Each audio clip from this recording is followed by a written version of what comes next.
Tú vas a un país de tercer mundo donde el gobierno no tiene dinero para nada, entonces vienen dineros ilícitos de lavado de activos y te construyen en cash 40, 50 edificios de 20, 30 pisos. ¿Tú sabes cómo se activa el sector de trabajo en el país? ¿Sabes cuántas familias se ven beneficiadas por el tema de la construcción? El político, aunque el pueblo se muera de hambre, va a querer que le relijan.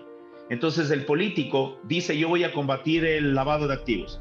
Pero cuando llega al poder se da cuenta que si controla el lavado de activos, más vale que él tenga ese ingreso porque el pueblo se le va a caer. A mí no me importa lo que pensó la gente, pero te repito la frase de hace 10 minutos. Cada pueblo tiene la suerte que se merece. El pueblo votó por eso, que sigan habiendo muertos y violencia en las calles. Y cuando tú vas a Estados Unidos tienes que aprender el idioma. El idioma oficial de Estados Unidos es el inglés. Una gran comunidad de italianos inmigró a Nueva York en los años 1900. Yo no he sabido que el idioma oficial en Nueva York después del inglés es el italiano. El latino de antes era más educado que el de ahora. ¿Estamos preparados para tener una democracia? Yo creo que no.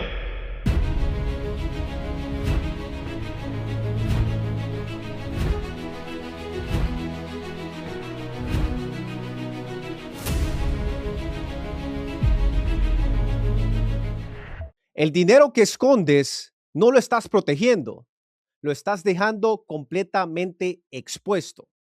Hay una proporción significativa de latinos en Estados Unidos que operan desde la lógica que parece de protección, pero en realidad es de vulnerabilidad. Y esta lógica es simple. Lo que el gobierno no ve, no me lo puede quitar. Lo que no existe en papel, no existe, y lo que no existe está seguro. El problema con esa lógica es que los costos se ven hasta que es demasiado tarde. El día de hoy te tengo un invitado que ha forjado su carrera analizando, estudiando qué suceden específicamente con estos dineros. César Prado, de origen gallego-español, fue el vicepresidente más joven de Latinoamérica en Stanford Bank, es abogado internacional y hoy dirige Son of Spain Corp en New York, una empresa de inteligencia, seguridad y anti-lavado de activos. Te invito a que te quedes hasta el final. Sin más, hola, César Prado, bienvenido a Funes Funds Podcast. Hola, ¿cómo estás? Buenas noches. César, anti-lavado de activos. Te quiero llevar primeramente por tu experiencia. Quiero que nos cuentes cuál ha sido esa experiencia impactante en esa industria. Después llevaremos el camino a todos estos latinos que veo con frecuencia que me dicen: Chris, no quiero depositar el dinero en el banco. ¿Cuál puede ser la consecuencia de eso en un futuro? Y el tercero, puntos prácticos que le podemos dejar a la audiencia basado en tu experiencia en el tema de antilavados. Un dato impresionante que me llamó poderosamente la atención, César. 2.2 trillones a 5 trillones se lavan anualmente de manera global. Tienen mucho trabajo. Cuando uno piensa en antilavados, por lo menos la mayoría, pensamos en narcotráfico. ¿Narcotráfico es la industria número uno de antilavado, César? Sí, pero el lavado de activos se refiere en general al tema de colocar dinero irregular de actividades ilícitas en el mercado tradicional bancario o financiero. Entonces, esto quiere decir que pueden venir de cualquier actividad delictiva, sea corrupción, peculado, tráfico de armas, trata de blancas, prostitución, juego ilegal, drogas, de todo. Es simplemente colocar un dinero ilícito o irregular en la estructura tradicional bancaria financiera. Eso es Okay. todo. ¿Y cuál es esa industria número uno, top 3, en el tema de poner dinero en el sistema financiero global? Depende cómo se mueva, porque por ejemplo, cuando tú hablas de Latinoamérica es narcotráfico y corrupción. Cuando tú hablas de Rusia es narcotráfico, corrupción. Cuando tú hablas de África es oro y esclavitud, trata de blancas. Cuando tú hablas de países asiáticos es trata de blancas y droga. Depende, pero en general lo que más se trata de combatir por el tema de las sustancias es el tema de lavado por drogas, de trata de menores y de corrupción en los países. porque lastimosamente con la cantidad de capital circulante ahora por el tema de las drogas, es muy fácil corromper porque la gente ha perdido absolutamente los valores y el miedo. Okey, y en Estados Unidos, ¿cuál dirías que es la industria número uno en el tema de lavado de activos? Mm, lo que pasa es que lo que tú decías antes es muy absurdo. Eh, si hay un sistema bancario financiero seguro en el mundo, en el cual tú puedes confiar ciegamente, al menos en los bancos grandes de instituciones, es en los Estados Unidos de América. Por eso el anhelo de toda persona que tiene ahorros es poner en un país donde no te van a desaparecer tu dinero, que es en Estados Unidos. Entonces, vivir en Estados Unidos y tener el dinero en efectivo es o porque no quieres pagar impuestos o estás en una actividad irregular o tienes una mentalidad absolutamente pueblerina. Porque si hay un país en el mundo en el cual tu dinero tiene que estar ahí, es en Estados Unidos. Pero ahora, si tú quieres decir que no tienes tanto dinero y quieres evitar pagos, impuestos, evidentemente tienes que lanzarte al cash, pero no tiene un sustento, al menos si tú eres una persona honesta, no tiene ningún sustento el pretender quedarte con el cash, excepto que quieras, hay mil razones por las cuales te quieras quedar con el cash, pero en los Estados Unidos todo el mundo quiere poner su dinero, incluso los malos, Ujú. porque es un país que tiene mucha credibilidad también para transacciones internacionales. Entonces, quien controla el mercado al final es Estados Unidos, que me parece muy bien que esté involucrado, porque al ser el país que nos lidera mundialmente en política, economía, es su responsabilidad el estar inmiscuido en estos temas. A mí me parece muy bien que Estados Unidos se involucre en todo. Okey. Esa cantidad de 5 trillones que se lavan anualmente, ¿eso se puede decir que el narcotráfico mueve la economía de ciertos países? Por supuesto, en países de tercer mundo donde tú en el COVID, por ejemplo, viste que la gente no le faltaba nada, en países quebrados, definitivamente quien sostiene la estructura financiera del país son el dinero en efectivo en las calles. Ese es el problema en los países que están tomados por el narcotráfico. Cuando tú eres un microempresario y quieres acceder a un sistema bancario obsoleto, eh, como en nuestros países latinoamericanos todo es tan dual y tan ilógico, por eso estamos en el tercer mundo. Tú vas a hacer un crédito con tu propio dinero como garantía y se demoran 6 meses en entregarte un préstamo. Viene el prestamista ilegal de actividades ilícitas y te da los $10,000 en 5 minutos. Ahora, las consecuencias son la violencia, la extorsión, etcétera. Pero al final, quien te da plata más rápido en los países del tercer mundo es esta gente. Y después de esta gente, no es que ahora te presten las tiendas de los barrios. Esta gente tiene tanto poder de corrupción, de corromper, que ahora son dueños de cooperativas, de bancos, de todo, de gobiernos. Entonces, es muy complicado hacer el tema de control hoy en día. Por eso te decía, si hay un país que es responsable de controlar y lo está haciendo muy bien y tiene que estar inmiscuido por su poder y por el temor que imparte en los delincuentes es Estados Unidos. ¿Tú crees que en Latinoamérica se justifica el tema de los mercados ilícitos para poder mantener la economía? Y te doy este contexto. Fíjate que yo soy de Honduras originalmente y en una zona del país en los últimos años se dice que ha bajado la economía brutalmente, de manera brutal, que antes había, sabes, el intercambio de productos de materia prima, que ahora no se encuentran, las maquilas han cerrado centenares y se dice que es porque el narcotráfico se ha controlado. Pero si tú le preguntas, ya hablando con una persona así en una cena con tranquilidad, ellos te dicen que al final eso movía el sector económico de ese lado y por ende tenía beneficios. Entonces, en mi parecer, yo interpreto eso como que la gente al final lo justifica porque hay más trabajo, hay más dinero, hay más recursos para la gente que realmente lo necesita. ¿Crees que esa justificación Es que, te es hace? que, es que más que Ujú. es que no es una justificación, es una realidad. Tú vas a un país de tercer mundo donde el gobierno no tiene dinero para nada y con gobiernos de izquierda que estuvieron mucho tiempo exprimiéndole al pueblo con impuestos y haciéndole creer que todo está bien. Estos gobiernos no tienen dinero para, generalmente no hacen ni minería, ni petróleo, ni nada. Entonces vienen dineros ilícitos de lavado de activos y te construyen en cash 40, 50 edificios de 20, 30 pisos. ¿Tú sabes cómo se activa el sector de trabajo en el país? ¿Sabes cuántas familias se ven beneficiadas por el tema de la construcción? ¿Cuántas familias se ven beneficiadas por el tema del deporte y etcétera que mueven esos capitales ilícitos? Entonces ahí es cuando la gente dice, a mí no me importa que me pagues en cash. No quiero entrar al banco porque con el cash me funciona porque esta gente es constante y paga el doble. Claro, esta gente lo que quiere es mover su dinero ilícito y lo hace bárbaro. Entonces, como tú tienes un estado corrupto, un estado microestado que en realidad es absolutamente ineficiente, que te cobra taxes, que te explota y encima se roba la plata, la gente va por el mercado alternativo que es el cash. Entonces es un círculo vicioso mientras no tengas un gobierno que genere empleos, que reduzca los impuestos, que reduzca el aparato estatal, que tenga menos gasto, en donde la gente que invierta muchísimo en seguridad, que no esté corrompido por el tema de ilícitos para que pueda controlar la delincuencia.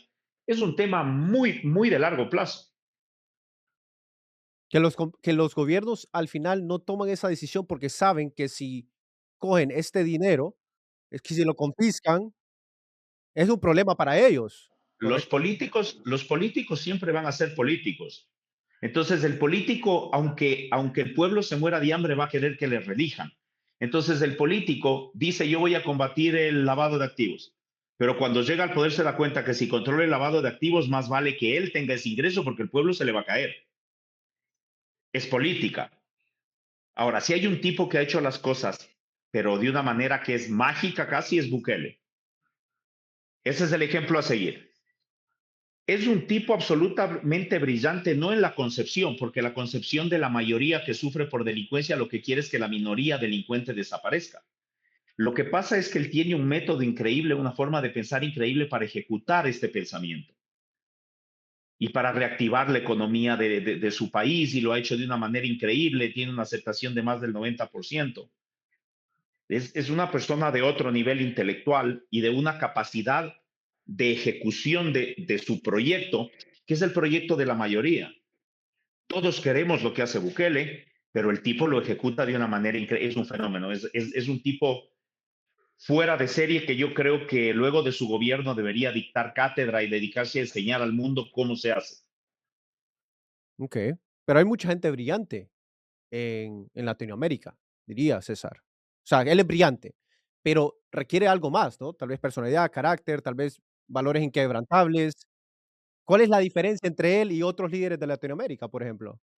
Que él es un gran ejecutor porque es valiente. Una persona puede ser de ideas brillantes, pero quedarse en el sillón de la sala toda su vida sin hacer nada. Él fue electo presidente, ha sido reelecto y espero que se quede más años por el bien, aunque sea de un país que es El Salvador. Pero él lo que tiene su poder de ejecución y de manejo con la gente, credibilidad, la forma como él ejecuta las ideas que la mayoría de bien quiere es increíble. Por eso es que tiene ese apoyo. Y además es de una eficiencia increíble. Te pongo un ejemplo.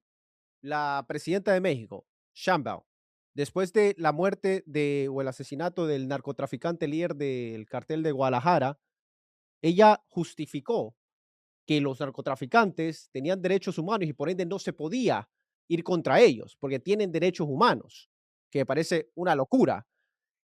En este sentido, ¿crees que los gobiernos que protegen a los narcotraficantes con estos discursos están coludidos directamente con el narcotráfico? Es que no hay otra opción. O son parte o realmente es gente que tiene cero dignidad, cero conciencia social humana de la gente de bien. Decir eso es burlarse del pueblo. Pero si eso votó el pueblo de México, esa es la realidad que tienen. Cada pueblo tiene el gobernante que se merece, ¿Por qué? porque lo votan. Mira, La gente de Venezuela hablaba de que Maduro hizo corrupción, Maduro compró las elecciones, ¿no es cierto? Correcto. Pero antes de Maduro ganó Chávez. ¿Cuántos periodos? Pero también con un poco No, de yo no sé, robo. ¿a ti te consta? Porque no te olvides que antes de Chávez estuvo la derecha. Correcto. Es muy difícil que tú a la derecha le robes una elección. No me consta, evidentemente no estuve ahí, César, Pero entonces pero hay, el hay pueblo, indicios, ¿verdad? Lo de Sheinbaum, por ejemplo, uno no sabe que está coludido con los a, narcotraficantes, a pero eso te ese digo, pero, discurso pero te da a a eso te entender que digo, sí. sí, pero el tema es el pueblo mexicano le votó a ella y antes que a ella a AMLO. AMLO, correcto. Entonces ellos quieren eso, que tengan su realidad. El pueblo americano le escogió a Trump, luego le escogió a Biden, casi le destruyen a los Estados Unidos y ahora está Trump de nuevo. El pueblo americano ha querido un cambio y en una mayoría brutal. El pueblo argentino ha escogido un cambio. Eh, el pueblo ecuatoriano ha escogido un cambio. El pueblo del Salvador, el pueblo de Bolivia. Panamá, el pueblo de Honduras han escogido un cambio. Pero si México, Colombia, tú también, España, Francia, si es que ellos quieren eso, pues que tengan la realidad por la que votaron. Me parece perfecto. Cada pueblo tiene la suerte que se merece. Tú que estás en el tema de antilavado de activos, ¿por qué razón? Porque se dice esto con frecuencia, de que si las drogas ilegales, por ejemplo, se hacen legales, ya no habría este problema de violencia y no habría esta industria billonaria. ¿Por qué las drogas ilegales no se hacen legales? Pero entonces hagamos una cosa, ¿qué te parece si declaramos que la violación con acceso carnal a niños, a mujeres y el asesinato con arma blanca sean legales? Acabamos con el delito, que fue lo que dijo Petro. Petro dijo hay que revisar la tabla de delitos en la modernidad. Entonces, te repito, eliminemos el Código Penal y todos somos buenos. Eliminemos, hagamos legales las drogas y nadie es drogadicto y las sustancias van a ser libres de consumo. Pero la consecuencia de eso va a ser una anarquía porque hay gobiernos y pensamientos ideológicos fracasados que pretenden que haya caos para gobernar. Mientras hay otros gobiernos en los cuales yo creo, en los cuales tiene que haber una estricta ley para las personas de bien, para la mayoría de bien, no para los malos. César, Ale, los dineros ilícitos, se dice que en el fútbol está altamente sumergido en el tema de dineros ilícitos. Se ve muchas veces, estaba viendo un reportaje de los mundiales del 2002, del 2010, cómo se consiguieron esas candidaturas para poder hacer el mundial en esos países. ¿El fútbol está colidido también con el tema de lavado de activos? absolutamente. Imagínate que si en los países de tercer mundo no tienen dinero para comer, ¿cómo van a tener dinero para financiar un equipo profesional o construir un estadio o etcétera? Una entrada a un partido de fútbol vale $10 y los equipos valen $5 millones. ¿De dónde sacan la plata? Es sentido común. Entonces los clubes están quebrados, pero no desaparecen porque alguien les financia. Entonces el lavado de activos no es solo porque viene de ilícitos, sino también porque no declaran, cogen la plata en efectivo, hacen transferencias fraudulentas con jugadores, evaden impuestos. Acuérdate que los mejores jugadores del mundo han declarado en España por evasión de impuestos, Ronaldo y Messi. Entonces, si ahí tienen ese problema, imagínate en Latinoamérica. Por eso te digo, el único ejemplo a seguir es el presidente de El Salvador, porque el resto no saben qué hacer de su vida, ni con el... No es que no saben, no quieren posiblemente. La mayoría no quieren. No les interesa porque les da una mano enorme a los gobiernos, sobre todo de países de tercer mundo, en donde no tienen ni la infraestructura ni el dinero para que el pueblo sea feliz y para que el pueblo les vuelva a votar. Ok, ¿y tú crees que el pueblo, la mayoría de los pueblos, de los ciudadanos, me gusta decir, crees que va en contra del tema del lavado de activos? Aún sabiendo que es un gran impulso e inyección a las economías, No, a las pasiones que pero tienen en muchas ocasiones, como es el fútbol, los mundiales, etcétera. no. A los ciudadanos, yo creo que los pueblos, sobre todo los pueblos de tercer mundo, son pueblos irresponsables sin ninguna moral ni un compromiso social. Te voy a dar un ejemplo. Aquí en el Ecuador tuvimos una consulta popular que nuestro presidente muy acertadamente preguntó si es que estaba el pueblo de acuerdo en extraditar a los narcotraficantes de Estados Unidos y ganó el no. El pueblo votó rotundamente que no quiere que les extraditen. Por lo que yo entiendo, porque tengo un poco de contexto en esas votaciones, Ujú. si votabas el no en, en parrilla, no sé cómo lo dicen, que votas el no Ajá, en todas sí, las sí, sí. preguntas de la constituyente, ibas en ¿Sí? contra del presidente actual, la cual Y no entonces tiene ahí la te das, mayoría de popularidad, por ende se votó en no sin saber muchas veces la persona qué tipo de pregunta era, con tal de ir en contra del presidente. ¿Crees que la volvamos gente a, votó por esa lógica o porque realmente no quería que se te va a extraditara a sonar nadie? totalmente, en inglés la palabra es rude. Te va a sonar muy rude lo que te voy a responder. A mí no me importa lo que pensó la gente, pero te repito la frase de hace 10 minutos. Cada pueblo tiene la suerte que se merece. El pueblo votó por eso, que sigan habiendo muertos y violencia en las calles. Esa es la consecuencia de decir que no. Entonces el pueblo tiene lo que vota, lo que pide. Y el pueblo es irresponsable. Son pueblos que no están preparados para la democracia posiblemente. ¿Por qué? Porque no tienen conciencia social. Porque tú no puedes votar no a una pregunta antidelincuencia o a varias preguntas antidelincuencia porque te cae mal el tipo. Eso es ser un irresponsable emocionalmente. Entonces, como no tienes conciencia social, tal vez no estás preparado para la democracia y peor para votar. Entonces, ahí el cuestionamiento filosófico es, ¿estamos preparados para tener una democracia? Yo creo que no.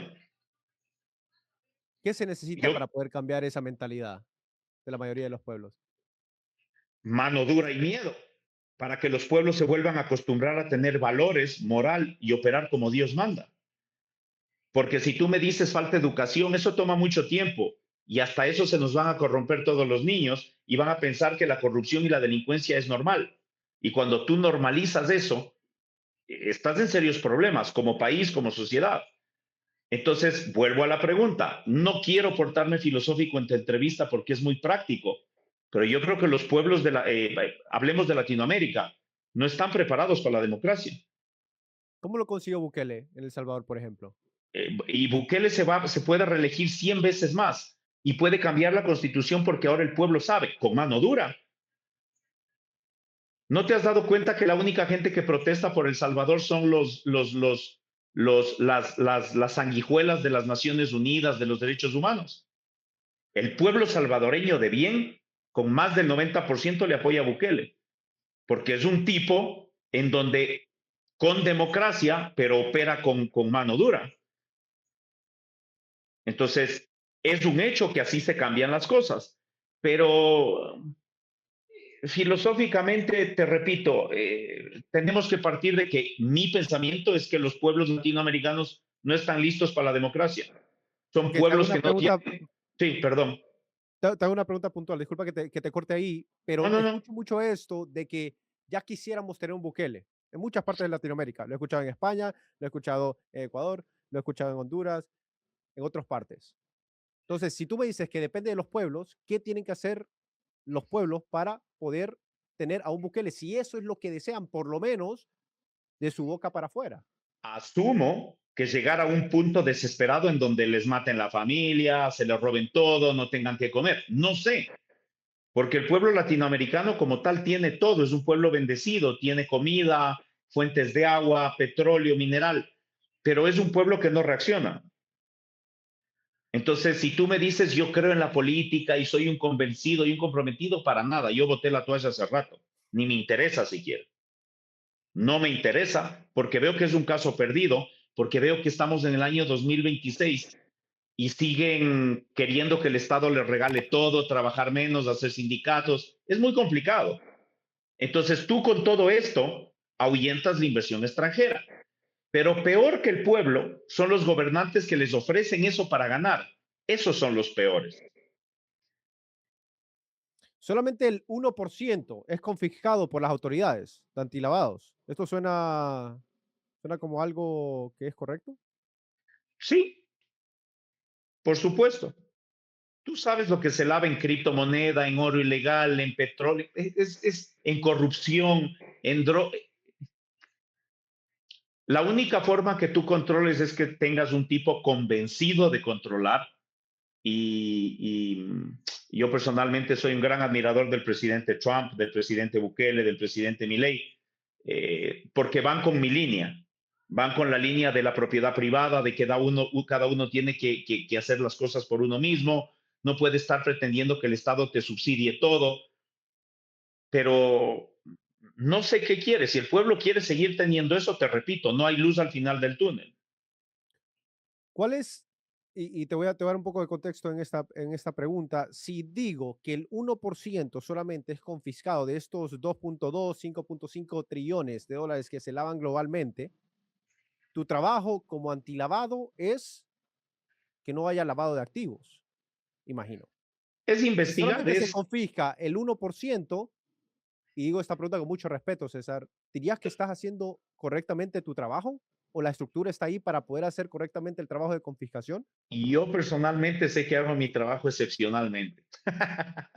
pero, pero es como cuando la policía le coge al ladrón en la calle, ¿me entiendes? Y luego los jueces resueltan. Entonces tú haces toda una investigación, pero hay que ver en qué país hiciste, con qué gobierno lo hiciste, qué medidas judiciales van a tomar con él.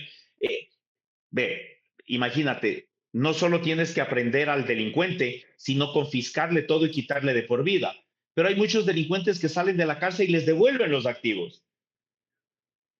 Entonces, al final, yo como me especializo en las cosas que hago, yo simplemente cobro, hago una factura y me pagan y emito mi informe honestamente. Pero yo estoy en una fase de mi vida con mi empresa, de mi actividad privada, luego eso pasa a otras personas y esas a las que te piden los informes y para las que trabajas. Ellos son los responsables ya de su área, ¿me ¿Cuál dirías que es entiendes? el mayor aprendizaje que has adquirido de estar en esta industria de antilavados, César? Mm,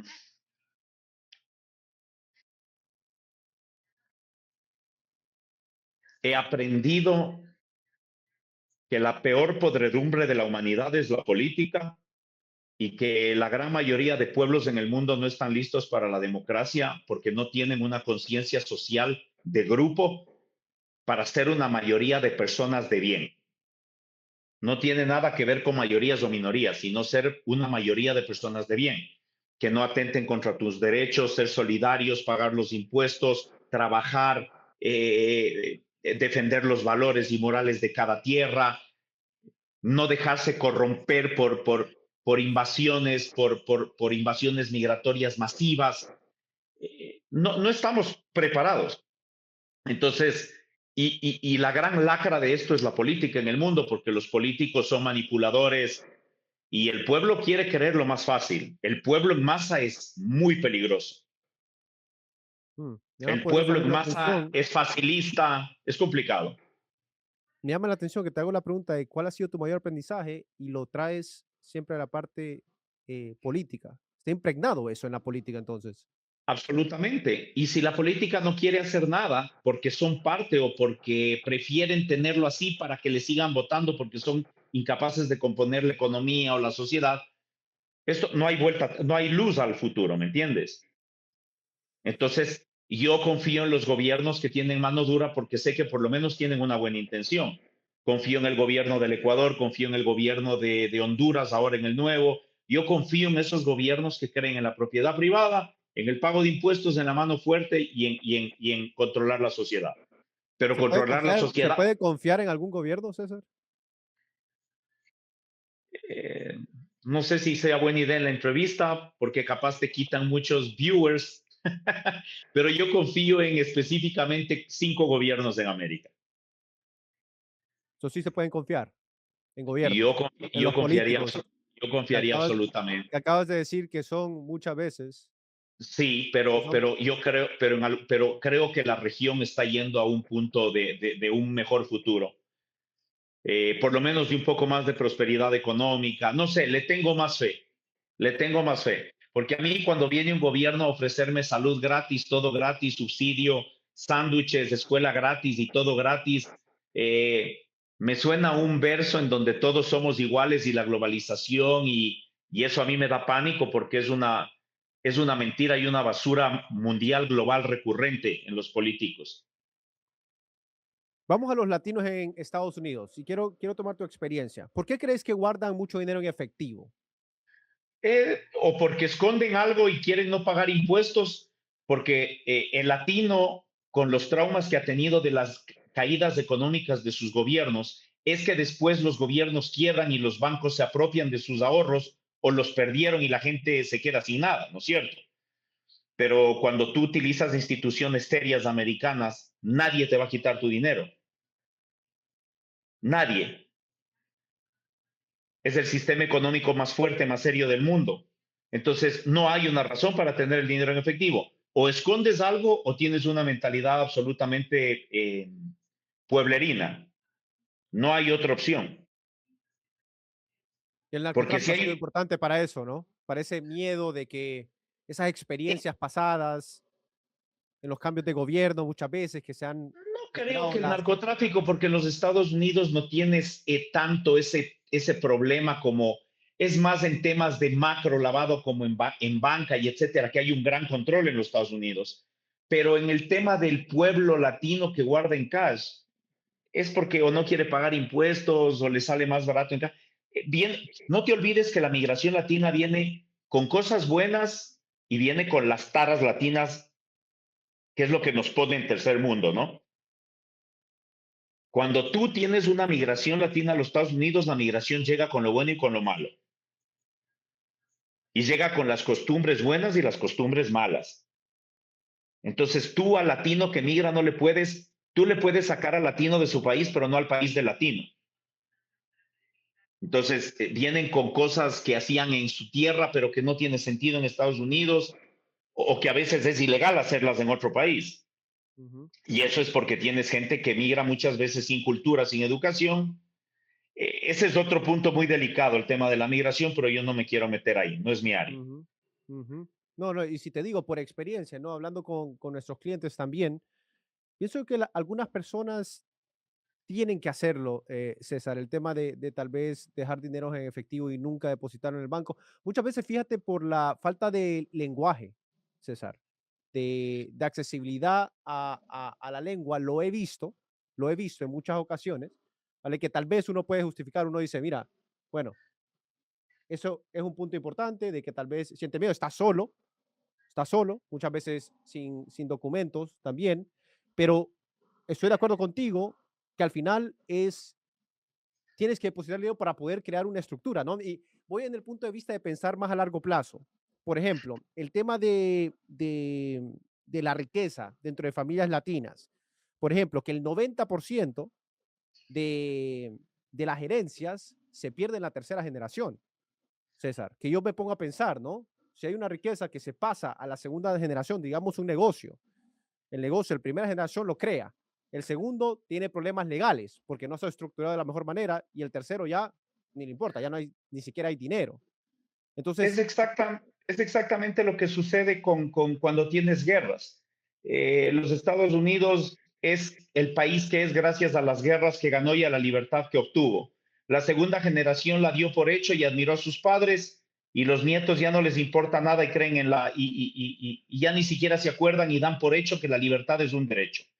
En el tema de las empresas es igual. El primero lo logra, el hijo la disfruta y el nieto le importa un carajo y lo que quiere es gastar el dinero. Es cuando haces un pueblo o una familia maleducada conforme pasan las generaciones, porque pierden la noción de responsabilidad y agradecimiento, porque son malcriados, porque tienen todo gratis, libre. Es un derecho adquirido que ni siquiera saben por qué lo tienen. Son cosas que normalmente suceden en la sociedad. Y conforme a lo que le decías del tema del lenguaje, es una lástima, pero tú eres hondureño. Yo no creo que en Honduras o en Ecuador o en Guatemala o en México haya bancos con cajas en inglés, en coreano y en chino para la migración para que se sientan seguros los migrantes. Nuestros padres fueron inmigrantes y aprendieron el idioma al país al que hayan ido. Y cuando tú vas a Estados Unidos, tienes que aprender el idioma. El idioma oficial de Estados Unidos es el inglés. Una gran comunidad de italianos inmigró a Nueva York en los años 1900. Yo no he sabido que el idioma oficial en Nueva York después del inglés es el italiano, o el irlandés o el dialecto irlandés en Boston. Es el inglés. Y se han adaptado porque son gente agradecida. Cuando tú vas a Estados Unidos tienes que aprender inglés porque es su idioma. Si tú eres un migrante haitiano y vienes a vivir al Ecuador, tú tienes que aprender español, porque si no, no vas a pedir un pan. Pero te das cuenta, en los pueblos latinoamericanos nadie dice que somos discriminatorios porque no tenemos traductores oficiales o nombramos que el idioma oficial después del español es el inglés, siendo que los americanos son los que más invierten en Latinoamérica. O no es obligatorio el idioma chino, siendo que los gobiernos de izquierda se dejaron que inviertan y que nos invadan los chinos. Entonces, si nosotros no damos ese servicio, ¿por qué los americanos tienen que poner gente con segundo lengua en los bancos?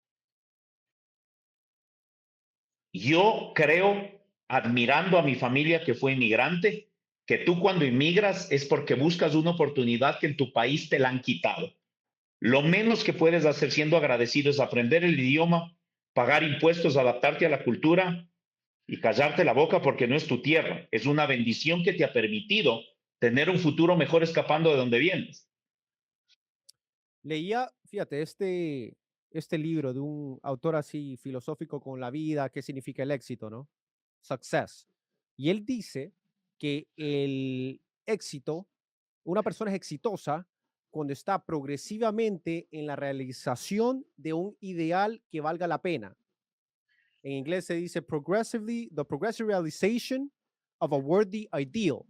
Lo que significa que si uno está en el proceso, en el progreso de esa meta, lograr una meta, es que eres una persona exitosa. Y te pone ciertos ejemplos. Si uno quiere ser una madre, por ejemplo, quiere ser una maestra y ella está ejerciendo su poder como maestra y enseñando a los estudiantes, ella es exitosa porque está trabajando sobre ese ideal que vale la pena para esa persona. Si una persona quiere ser dueño de su propia empresa y está encaminado a ser ese empresario, está siendo exitoso porque está en el progresivo realización de ese ideal que vale la pena. A lo que voy con ello, y estoy de acuerdo con ese autor, tendría que buscarlo para poder darte el nombre, es que si la persona viene a este país y se queda, como tú dices, de brazos cruzados, sin poder avanzar a aprender el lenguaje, a no abrir una cuenta de banco, que sabe que le va a dar más oportunidad a futuro, va a poder proteger su dinero, tal vez en un futuro crear una LLC de su negocio, tener todos sus papeles en orden, para después dejar un testamento para la familia, para crear esta riqueza y dejar y heredar a las siguientes generaciones, pues está en ese camino hacia el éxito y por ende es una persona exitosa. Entonces, ahí sí hay que diferenciar en el punto tuyo, que estoy de acuerdo contigo, si la persona se queda de brazos cruzados y no avanza, es un problema enorme, que es algo, por cierto, que a mí me causa mucho, es muy repulsivo ese tipo de persona, pero si la persona progresivamente está buscando mejorar, aprender el inglés, buscar la forma de poder seguir avanzando, yo creo que es de aplaudir al final del día. El problema es que cuando la gente llega a los Estados Unidos hoy en día, principalmente a los Estados Unidos, es gente que se cree con derecho, es un inmigrante maleducado, porque es la masa mala, no es la masa que venía a otras tierras a buscar una oportunidad, comida, adaptarse. ¿Tú has visto el orgullo con el que llevaban las banderas de Estados Unidos en las guerras los migrantes antiguos? Iban a morir por su nueva tierra para salvar a su familia. Hoy en día salen a hacer marchas, protestas para que les den papeles. Es una vergüenza, es una aberración. Entonces, eso ya no es libertad, es libertinaje. Entonces, cuando tú tienes eso en los pueblos, es cuando tienes que poner, es cuando te das cuenta que perdiste todo. Perdiste control, Dios, familia, moral, valores, todo, todo, todo, todo, todo. Me comentabas anteriormente que eres una persona muy observadora por tu trabajo, César. ¿Crees que los latinos, más aquí en Estados Unidos, que es la persona que nos está viendo, deberíamos de ser más observadoras? Creo que debería ser no observador, sino un poco más em, no sé si observador es la palabra, pero creo que el latino en Estados Unidos debería ser un poco más versátil, un poco más maleable. Eh, Creo que eso va de la mano con la educación. El latino de antes era más educado que el de ahora y al latino de ahora le cuesta adaptarse a cualquier cultura. Entonces dicen es que mis raíces latinas son fuertes, pero en realidad no es que tus raíces latinas son fuertes, sino que no te quieres adaptar al país que te está salvando la vida, porque te crees con derecho a que te respeten tu cultura. Y yo tengo esa percepción de haber vivido muchos años ahí, ojo, es mi percepción personal. Mira, yo extraño mucho mi cultura, mis raíces, pero cuando yo estaba en Estados Unidos, yo viví en Estados Unidos y me adaptaba a Estados Unidos en el idioma, en todo lo que hay que hacer, porque es un país que me está dando mucho, es un tema de agradecimiento. Entonces yo creo que al latino lo que le falta es un poco más de educación y a consecuencia de la educación, porque has oído esa frase, la ignorancia es atrevida. Entonces, cuando a ti te falta educación, valores, tú llegas a cualquier casa a hacer lo que te da la gana. No le respetas a la dueña, el orden de las cosas, te sacas los zapatos, comes en la mesa, comes en la sala, haces lo que quieres, porque no tienes educación. Tu ignorancia es atrevida. Cuando tú eres educado, tú respetas a la casa que te recibe y si es que eres invitado en una emergencia, tú eres versátil y te adaptas y te haces parte de quienes te han recibido. Creo que al latino le falta versatilidad y educación en esta oleada de latinos. Los anteriores eran distintos. Eso estoy seguro. ¿Crees que en general o solo en Estados Unidos? No, en general, porque tú vas a ver el latino en España, en etcétera, no pueden salir de su burbuja porque les falta educación. Y lo más grave es que luego piden derechos que no les corresponden, pero se creen con derecho a porque son malcriados, porque no son versátiles, porque tú no puedes adaptarte a nada si eres un tipo sin educación. Porque parte de la educación es aceptar que no estás en tu casa y que tienes que adaptarte a una nueva realidad, que, by the way, te está permitiendo salvarte la vida, ¿no? O darte un futuro mejor. ¿Cuál dirías, César, que es la mayor virtud que tú has adquirido por estar en la industria antilavado de activos, que la persona común puede adoptar el día a día, que le ayudaría a mejorar su calidad de vida? Lo más valioso en el mundo es poder dormir en paz. Y la forma de dormir en paz es saber que lo que haces está correcto y saber que los que están contigo en tu casa están a salvo porque no estás en temas que te pueden desprender de tu familia a la buena o a la mala. ¿Cuál es la mayor historia de impacto que nos puedes comentar? No, he visto cosas muy trágicas, he visto caerse empresas, he visto caerse equipos de fútbol, he visto caerse familias por la corrupción, por el mal nombre. Y te repito, hoy es un mundo tan corto de valores de Dios. Yo soy un tipo muy creyente en Dios, yo soy absolutamente católico. Yo particularmente creo que a la sociedad le falta mucha culpa. La gente dice, yo creo en Dios, pero no me gusta el catolicismo, no me gusta el tal. Uno quiere, las nuevas sociedades se quieren adaptar a nuevas iglesias. Ah, es que yo no creo en la estructura. Es que si tú no crees en una estructura y te cambias de estructura es porque te estás justificando. Yo no me justifico, yo siempre he sido de los que cuando hago algo mal digo fui yo.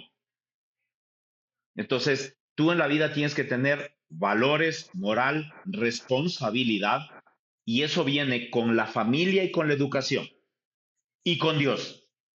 Un pueblo sin Dios es un pueblo paria.